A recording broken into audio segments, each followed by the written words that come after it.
Coup de théâtre à Bitche. Alors que les 4 listes du premier tour auraient pu se maintenir pour le second, Victor Dos Santos a jeté l'éponge. Avec ses 10,01% au premier tour, il avait sans doute peu d'espoir, mais aurait pu vouloir jouer les troubles fêtes. Pas de fusion non plus, un retrait pur et simple. Le 28 juin, cela va donc se jouer entre les listes menées par 3 hommes, l'ancien premier adjoint Pascal Leichnam, dont la délégation lui avait été retirée en 2016 et qui a obtenu 19,51% des voix au premier tour, à la tête de la liste Changement 2020 avec Leichnam-Pascal. Le deuxième homme est Francis Vogt, premier adjoint sortant de Bitche et président de la CCPB, qui a totalisé 28,66% des voix le 15 mars avec sa liste Bitche au cœur de l'innovation. Celui qui apparaît comme l'homme fort de ce trio, c'est Benoît Kiefer, 41,8% des voix au premier tour, avec la liste Bitche au cœur du pays de Bitche. Mais le 15 mars, en plein début de crise du Covid en France, l'abstention s'élevait à 42,56% à Bitche. Ce que les pourcentages ne disent pas, c'est que Benoît Kiefer n'a finalement obtenu que 735 voix, Francis Vogt 504 et Pascal Leichnam 343. À qui profiterait un meilleur taux de participation ? Sur les 3137 inscrits, y aura-t-il plus de votants au second tour ? Vers qui les 176 électeurs de Victor Dos Santos sont-ils susceptibles de se tourner ? Réponse le 28 juin.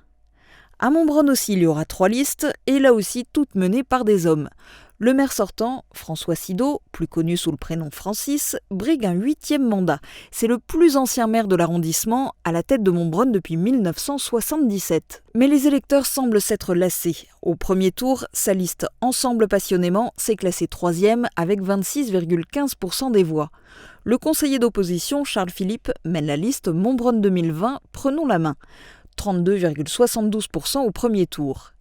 Scission dans l'équipe municipale sortante, l'adjoint au maire Manuel Meyer est à la tête de la liste Nouvel élan pour l'avenir qui a totalisé 41,11% des voix le 15 mars.